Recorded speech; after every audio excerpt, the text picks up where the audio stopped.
The emergency beacon screamed across 17 star systems before anyone bothered to listen. In the pristine halls of the Galactic Confederation's Emergency Response Center on Velthra Prime, the duty officer's delicate antennae twitched with irritation. Another distress call from the Outer Rim territories. Another problem that would require paperwork and committees and endless deliberation. But this signal was different. It carried harmonics that made even the most seasoned operators pause their daily routines. The frequency pattern suggested something that hadn't been seen in over 3 centuries, a devourer swarm. Commander Zephys of the Altarian Defense Force studied the readouts with growing dread. Her people were among the galaxy's finest military minds, their crystal-based physiology allowing for tactical processing speeds that organic brains couldn't match. Yet even her enhanced cognition struggled to comprehend the scope of what the sensors were telling her. "How many ships?" she asked her aide, though her voice carried the hollow tone of someone who already suspected the answer would be catastrophic.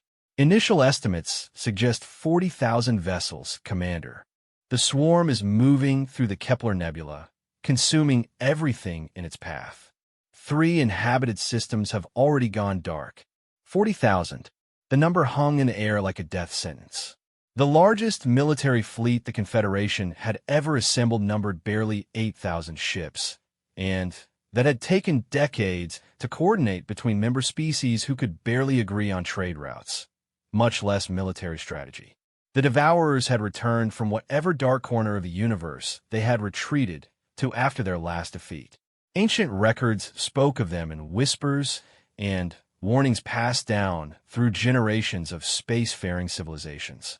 They were the reason species across the galaxy developed faster-than-light travel, not for exploration, but for escape. "What about the response fleet?" Zephys inquired, though she already knew the answer would disappoint her. "The 5th Battle Group is conducting training exercises in the Andorian sector.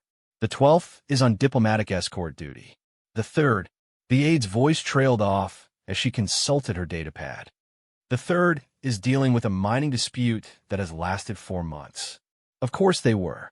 The Confederation's military existed more as a symbol of unity than an actual fighting force. When your average member species had evolved on worlds with gravity barely a tenth of standard and atmospheres so gentle that a stiff breeze qualified as severe weather, the concept of warfare remained largely theoretical." Zephys pulled up a holographic display of the affected region. The Devourer swarm was moving with terrifying efficiency, each consumed system adding to their numbers as they stripped planets bare of all organic matter. Their trajectory was clear. They were heading straight for the galaxy's most densely populated core worlds.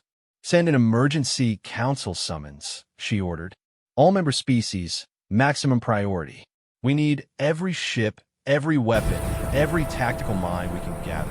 "Commander," her aide hesitated.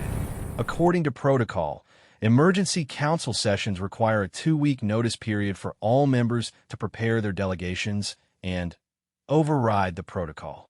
The words came out sharper than Zephys intended, but the weight of billions of lives didn't allow for bureaucratic niceties. "This is an extinction-level threat."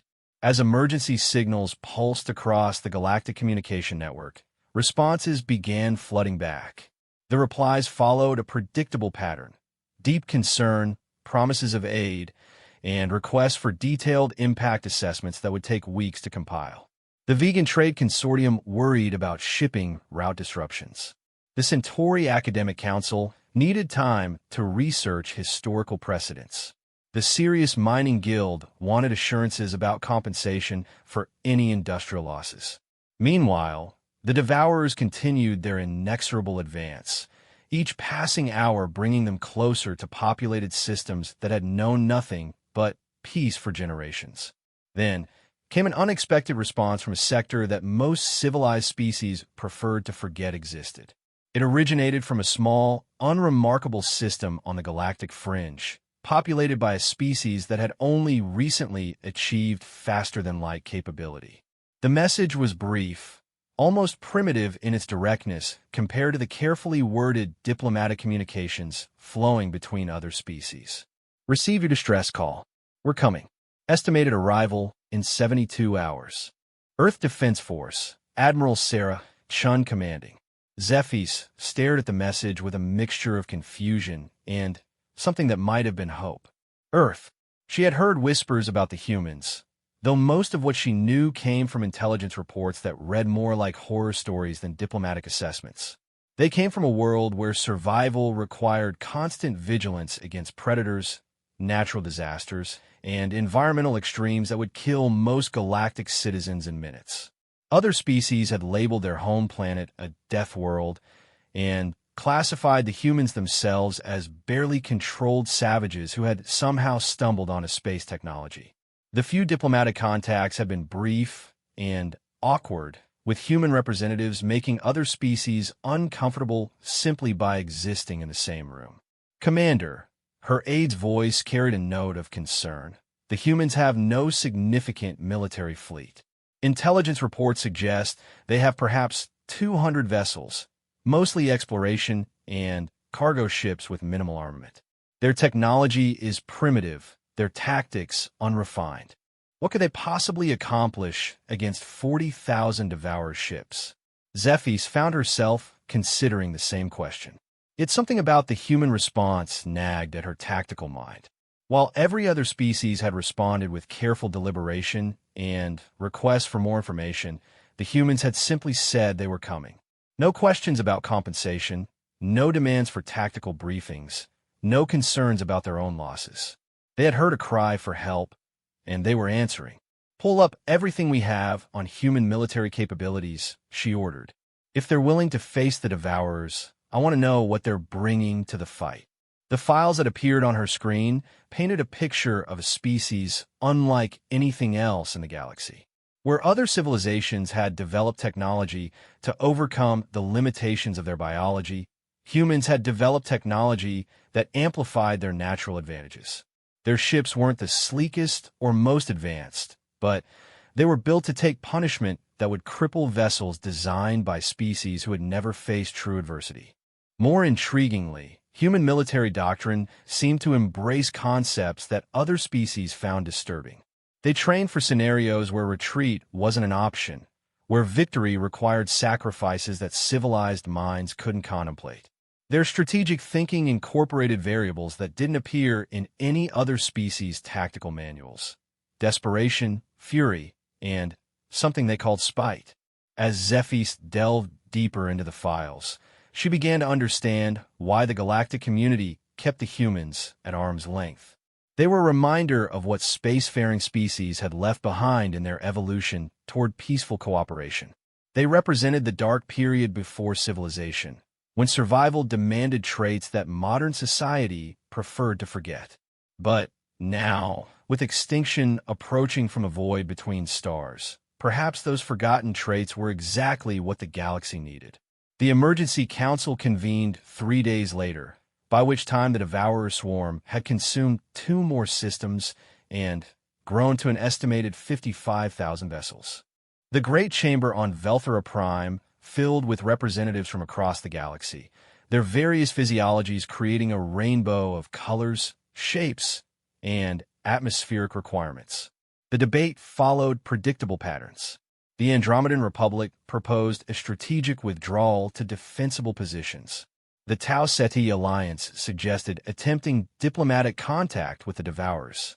The Proxima Centauri Federation advocated for a research initiative to develop new weapons technologies, which would only take a few decades to implement. None of them seemed to grasp that in a few decades, there would be nothing left to defend. Then, the chamber doors opened, and silence fell like a curtain. The human delegation entered with a confidence that made other species instinctively step back. They walked like predators, their binocular eyes scanning the room with an intensity that suggested they were evaluating every being present as either ally or threat. Admiral Sarah Chun stepped forward, her presence somehow filling the vast chamber despite her relatively small stature. When she spoke, her voice carried an authority that came not from rank or protocol, but from someone who had faced death and made it blink first. Honored representatives, she began, her words translated into dozens of languages simultaneously. "We've heard your discussions, and we understand your concerns. You're right to be afraid. The Devourers represent an existential threat to all organic life in this galaxy. But while you've been debating response strategies and calculating acceptable losses, they've consumed another system." A ripple of discomfort passed through the assembly. Other species didn't speak so bluntly about uncomfortable truths. The Earth Defense Force is prepared to engage the enemy immediately. We don't need committees or strategic assessments or impact studies. We know what needs to be done, and we're going to do it. The vegan representative, a crystalline being whose communication occurred through harmonic resonance, chimed a question that the translators rendered as, "Admiral Chun, our intelligence suggests your fleet numbers perhaps 200 vessels. How do you propose to engage an enemy force that outnumbers you by more than 200 to 1? Chen's smile was the kind that other predators recognized as a warning. "Representative, your intelligence is correct about our numbers, but you're making the mistake of assuming that quantity equals capability. My ships aren't just vessels.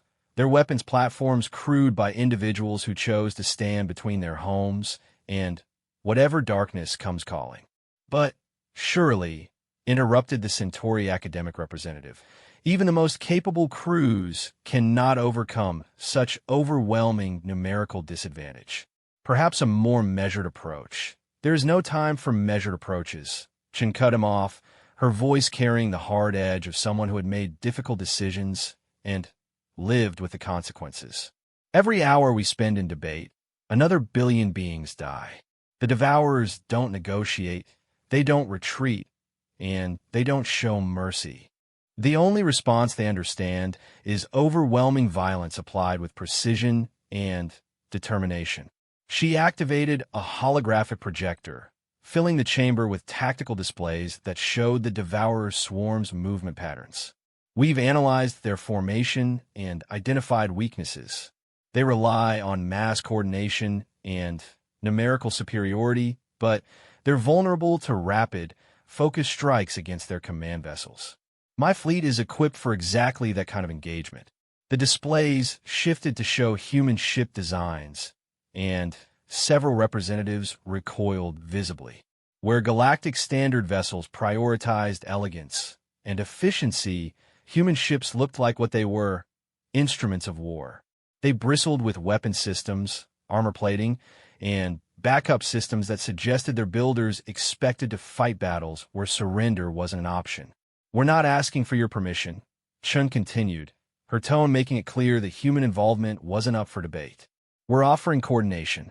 Any species willing to stand with us against this threat will have our full support. Those who choose to retreat or negotiate can explain that decision to the survivors, assuming there are any." The chamber erupted in a cacophony of translated voices, some expressing outrage at human presumption, others voicing support for immediate action. Through it all, Chen stood unmoved, waiting for the noise to subside. Finally, Commander Zephys rose from her position. "Admiral Chun, the Altarian Defense Force will coordinate with your fleet. What do you need from us?" "Intelligence and targeting data. My ships can deliver the firepower, but we need to know where to aim it for maximum effect." One by one, other species began to offer support. Not the grand military alliance that the situation seemed to demand, but a patchwork coalition of vessels and crews who understood that sometimes civilization's survival depended on embracing the very savagery it had tried so hard to leave behind. As the council session ended and representatives dispersed to prepare their contributions, Chen found herself alone with Zephys in the great chamber. "Admiral," the Altarian commander said quietly, "my people have been studying warfare for millennia, but only as an academic exercise. We've never faced an enemy that sought our complete destruction. Your species, you understand this in a way we don't." Chen nodded, her expression softening slightly. "Commander, your people evolve in a galaxy where cooperation and peaceful resolution were possible because the truly dangerous predators have been driven away or destroyed long ago.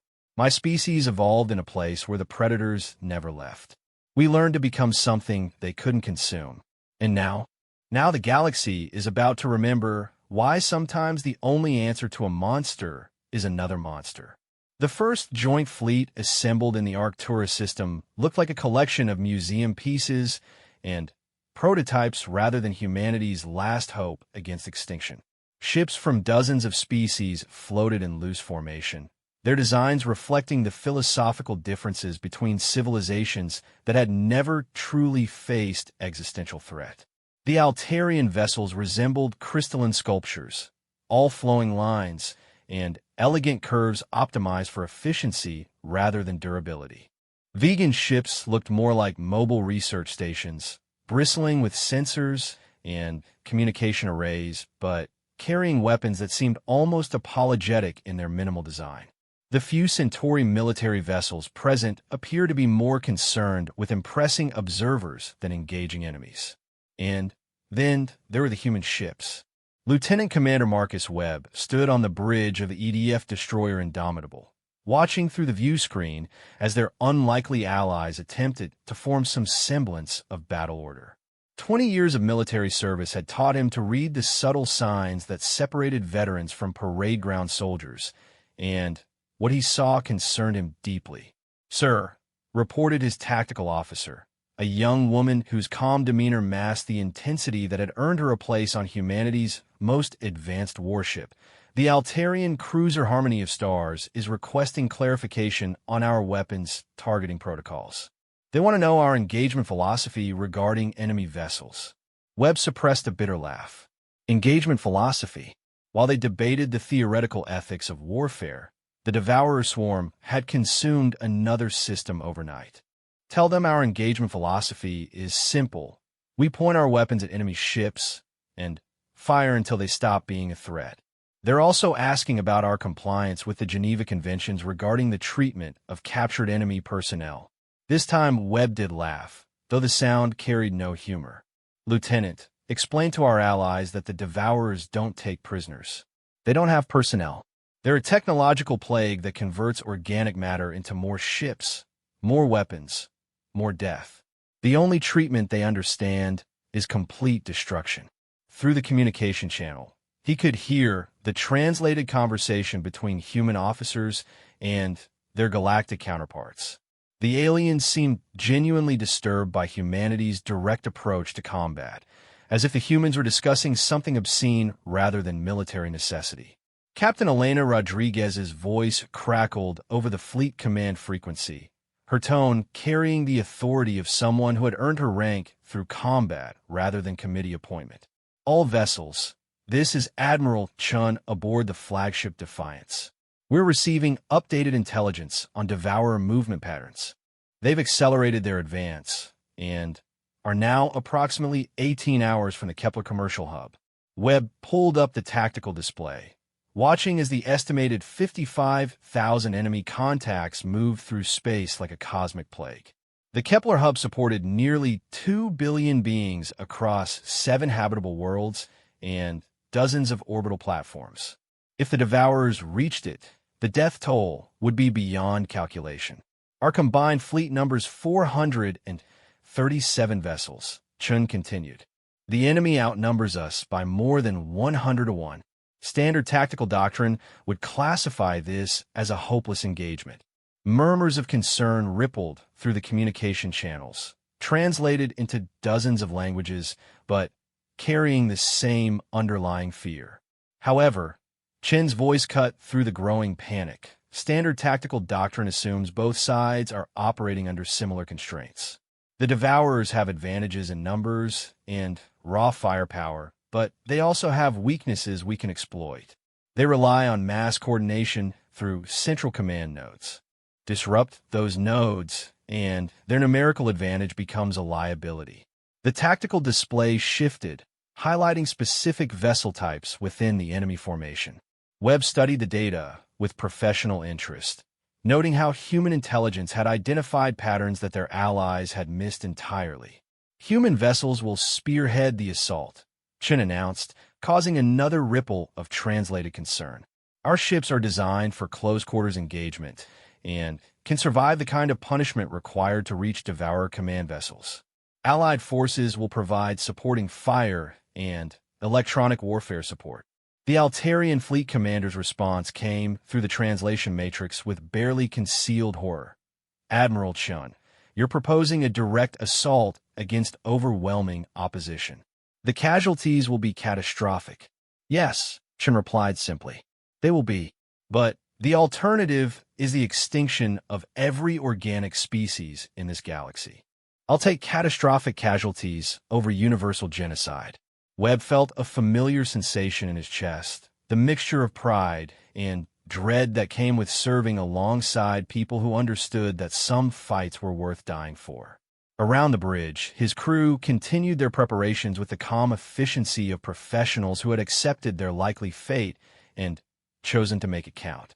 Sir, his communications officer reported, we're receiving a priority message from Earth. It's Admiral Harrison. Webb nodded for the connection to be established. Admiral Harrison appeared on the screen, his weathered features showing the strain of coordinating humanity's response from Earth Defense Command. Marcus, Harrison began, dispensing with formal protocol, I'm uploading the latest intelligence package. We've managed to decrypt some Devourer communication patterns. What we've learned, it changes things. How so, sir? Harrison's expression darkened. They're not just a swarm of ships, Marcus. They're a collective intelligence, and it remembers. It remembers the last time it was defeated 300 years ago. It remembers what drove it back to the dark spaces between galaxies. Webb felt ice forming in his stomach. What drove it back, sir? A species the old records call the predecessors. The galactic community likes to pretend they were peaceful explorers who ascended to a higher plane of existence. The truth is darker. They were warriors, Marcus. They fought the Devourers to a standstill and then pursued them beyond the galactic rim to ensure they never returned. But they did return. Yes, because the predecessors are gone. Have been for centuries. And the Devourers have spent that time growing stronger, adapting, preparing for their return. They're not just here to feed, Marcus. They're here for revenge against a galaxy that dared to resist them. The implications hit Webb like a physical blow. This wasn't just a feeding swarm driven by biological imperative. It was a coordinated military campaign led by an intelligence that had spent centuries planning its return.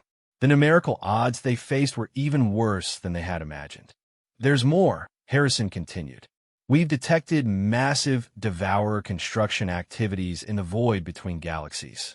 This isn't their entire force, Marcus. It's their advanced scout. If they establish a foothold here, they'll call in reinforcements that will make this swarm look like a minor patrol. Webb closed his eyes for a moment, processing the magnitude of what they were truly facing. When he opened them again, his expression had hardened with the kind of resolve that had carried humanity through its darkest hours. Understood, sir. Are there any changes to our mission parameters? Harrison's smile was grim but proud. No changes, son.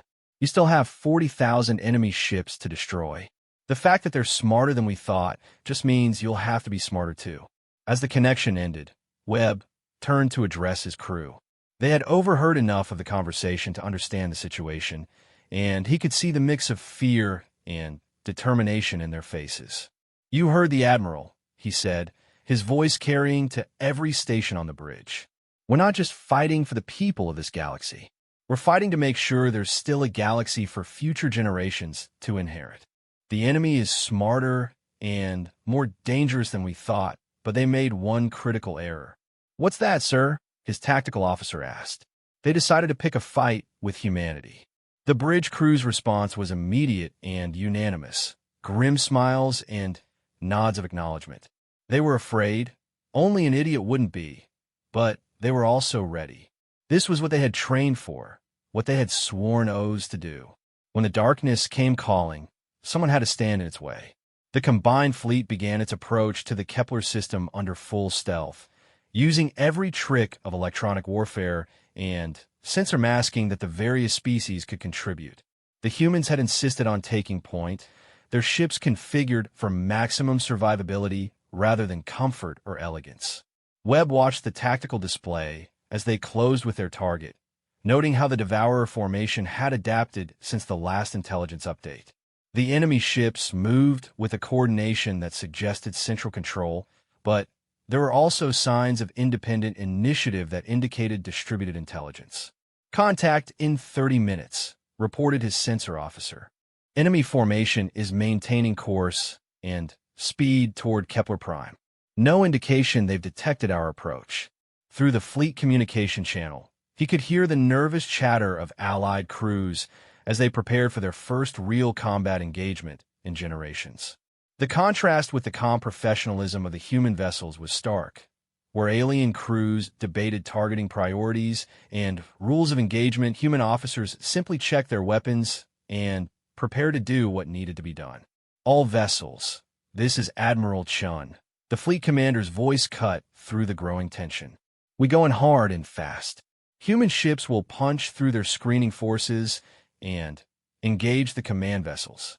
Allied forces will exploit the breakthrough and hit their support ships. Remember, we're not trying to destroy their entire fleet. We're trying to disrupt their command structure long enough for the civilian evacuation." A pause. Then, Chin's voice returned with a note of steel that Webb recognized from his own commanders. "One more thing. For 3 centuries, this galaxy has enjoyed peace because someone was willing to fight for it. Today, that responsibility falls to us. Make the predecessors proud." The fleet erupted from stealth like a pack of predators bursting from cover. Human ships led the charge, their weapons already firing as they closed the distance to enemy lines. Behind them, Allied vessels added their firepower to the assault, creating a wall of destruction that tore into the Devourer screening forces. Webb felt the familiar sensation of combat acceleration as his ship's artificial gravity compensated for violent maneuvering. Around him, his crew worked with the deadly precision of specialists who had trained for this moment their entire careers. "Target their command cluster," he ordered, watching as the tactical display highlighted the massive vessels that seemed to coordinate nearby Devourer units. "All weapons, continuous fire. We punch through their defenses and give our allies a clear shot at their support ships." The Indomitable shuddered as enemy fire impacted their shields, but the ship's designers had built her to take punishment that would vaporize more elegant vessels. She drove forward through the storm of destruction, her weapons carving a path through enemy formations toward the strategic targets that would decide the battle's outcome. On the tactical display, Webb could see the larger pattern of the engagement developing. Human ships were succeeding in their primary mission, using superior armor and determination to reach critical Devourer vessels despite horrific enemy fire. Allied forces were adapting to the chaos of real combat with surprising speed, their academic understanding of warfare suddenly informed by the brutal reality of life and death decisions. But the Devourers were adapting too. Their initial surprise at facing organized resistance was giving way to the kind of coordinated response that suggested a learning intelligence behind their actions. Enemy formations began shifting to counter-human tactics, and new weapon systems came online that seemed specifically designed to overcome human defensive advantages. "Sir," his communications officer called out over the sound of weapons fire and damage reports. "We're getting a priority signal from Admiral Chun. The Devourers are calling for reinforcements. Long-range sensors detect incoming ships. Estimated arrival in 6 hours." Webb absorbed the information without changing expression, though inside he felt the familiar cold calculation of a soldier evaluating impossible odds. They had perhaps 4 hours to complete their mission before facing fresh enemy forces that would tip the already desperate battle completely against them. "Understood," he replied. "Signal all ships. We're accelerating the timeline. Whatever we're going to accomplish here, we need to do it fast." The battle for the Kepler system had become a race against time, with the survival of billions hanging in the balance. But Webb had seen human crews perform miracles under pressure before, and he was betting that today would be no different. After all, when the galaxy cried out for salvation, humanity had never failed to answer.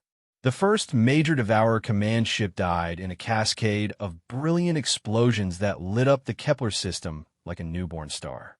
Commander Zephys watched from the bridge of her flagship as the massive vessel, easily 10 times the size of her largest cruiser, simply ceased to exist under the concentrated fire of 3 human destroyers.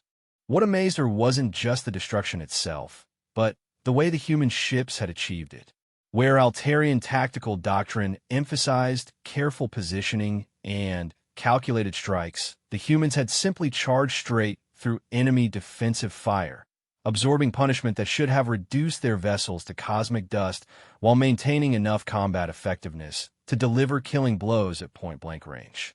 "Impossible," whispered her tactical officer, his crystalline features reflecting the light of distant explosions. "Those ships should have been destroyed before they reached engagement range. No vessel can survive that level of concentrated fire." "Human vessels can," Zephys replied, her voice carrying a mixture of respect and something approaching awe. "Their ships aren't built for elegance or efficiency. They're built to take everything the universe can throw at them and keep fighting." On her tactical display, the battle was developing into something that violated every principle of civilized warfare she had ever studied. The neat formations and careful positioning that characterized proper military engagement had devolved into a chaotic melee where vessels fought at ranges so close that weapons meant for long-distance combat were being used like knives in a street fight. The humans seemed to thrive in this environment. Their ships moved through the carnage with predatory grace, seeking out the largest and most dangerous enemy vessels and engaging them regardless of odds or supporting fire. It was madness by any rational standard. It was working. "Commander," her communications officer reported, "Admiral Chun is requesting immediate fire support. She's identified a cluster of Devourer coordination vessels, but her ships are taking heavy damage reaching them." Zephys studied the tactical situation, noting how 3 human cruisers had penetrated deep into enemy territory and were engaged in a desperate firefight against overwhelming odds. Standard doctrine would have called for them to withdraw and reorganize, but she was beginning to understand that humans didn't retreat when civilians were dying. "All vessels converge on the human position," she ordered. "Maximum firepower, overlapping fields of fire. We support their assault." The Altarian battle group moved with practiced precision, their weapons reaching out across impossible distances to strike enemy ships that threatened the human spearhead. It wasn't the kind of glory-seeking charge that human vessels specialized in, but it was effective support that allowed the more aggressive ships to complete their mission. Through the fleet communication channel, she could hear the controlled chaos of human combat coordination. Their voices remained calm and professional even as damage reports indicated ships that should have been abandoned were continuing to fight with secondary systems and jury-rig repairs. "Defiance to all vessels." Admiral Chen's voice cut through the noise. "Primary objectives achieved. Devourer command coordination is breaking down. Secondary phase begins now. Hit their support vessels while they're disorganized." Zephys felt a surge of something she hadn't experienced in decades of peaceful military service. The savage satisfaction of victory earned through violence and determination. The impossible was happening. Despite being outnumbered by more than 100 to 1, the combined fleet was actually succeeding in its mission. But success came at a price that made her tactical mind recoil. Human casualties were catastrophic. Nearly 30% of their vessels have been destroyed or severely damaged in the first hour of combat alone. By any civilized standard, such losses would have justified immediate withdrawal and negotiation. The humans, however, seemed to view such casualties as simply the cost of getting the job done. "Commander Zephys," a new voice appeared on the communication channel, speaking in accented Standard Galactic that identified the speaker as human. "This is Captain Rodriguez of the cruiser Determination. We've identified what appears to be a Devourer factory ship in the outer system. Request permission to investigate." Zephys quickly located the vessel in question on her tactical display. It was massive, easily twice the size of the command ships they had been targeting, and surrounded by a protective screen of smaller vessels. More concerning, long-range sensors indicated it was actively producing new Devourer units even as the battle raged. "Captain Rodriguez," she replied, "that target is beyond our current operational parameters. The enemy strength around it is too concentrated for our remaining forces to engage effectively." "Understood, Commander. But if that ship continues production, it'll replace everything we've destroyed here within 12 hours. We need to take it out." The tactical reality was inescapable. Even if they completed their current mission and disrupted the immediate Devourer assault, leaving the factory ship operational would make their victory meaningless. Yet attacking it would require committing their remaining forces against impossible odds. "What are you proposing, Captain?" "My ship and 2 destroyers will penetrate their defensive screen and deliver nuclear charges directly to the factory ship's core. The explosion should be sufficient to destroy both the target and any nearby production vessels." Zephys felt her tactical processes freeze as she absorbed the implications of the human proposal. "Captain, such a mission would be tantamount to suicide. No vessel could survive the defensive fire long enough to deliver weapons at such close range." "Maybe not, Commander, but we're going to try anyway." The simple directness of the response highlighted the fundamental difference between human and Altarian military thinking. Where her people calculated probabilities and assessed acceptable risk levels, humans seemed to operate under the assumption that impossible missions became possible through sufficient application of determination and firepower. "Request denied, Captain. I will not authorize a suicide mission." "With respect, Commander, you don't need to authorize it. This is a volunteer mission using human vessels under human command. We're informing you as a courtesy, not requesting permission." Before Zephys could respond, she watched 3 human ships break formation and begin accelerating toward the factory ship's position. Their course would take them through the heart of the enemy defensive formation, where concentrated fire would turn even their heavily armored hulls into expanding clouds of superheated plasma. "All vessels," Chen's voice appeared on the command channel, "provide covering fire for the determination group. Maximum sustainable fire rate, all available weapons." The combined fleet opened fire simultaneously, creating a wall of destruction that reached across space to hammer the Devourer defensive positions. It was an impressive display of coordinated firepower, but Zephys could see it wouldn't be enough to clear a path for the human assault group. Then, something unexpected happened. Ships from other species began breaking formation to join the attack. A vegan research vessel that had been providing electronic warfare support suddenly accelerated toward the enemy position, its minimal weapons firing continuously. 2 Centauri escorts abandoned their defensive positions and added their firepower to the assault. "What are they doing?" Zephys asked, though part of her already knew the answer. "They're learning from the humans," her tactical officer replied with something approaching wonder. "They're discovering what it means to fight for something more important than personal survival." On the tactical display, the combined assault was creating chaos in the Devourer defensive formation. Ships that had operated with mechanical precision were suddenly forced to respond to threats from multiple directions simultaneously. Their coordination was breaking down as individual vessels prioritized immediate survival over strategic positioning. Through the gap created by this sacrifice, the 3 human ships drove toward their target with the kind of determination that transformed impossible missions into historical legends. The determination absorbed enemy fire that should have vaporized her completely, her armor holding long enough for her escorts to clear defensive positions with concentrated nuclear bombardment.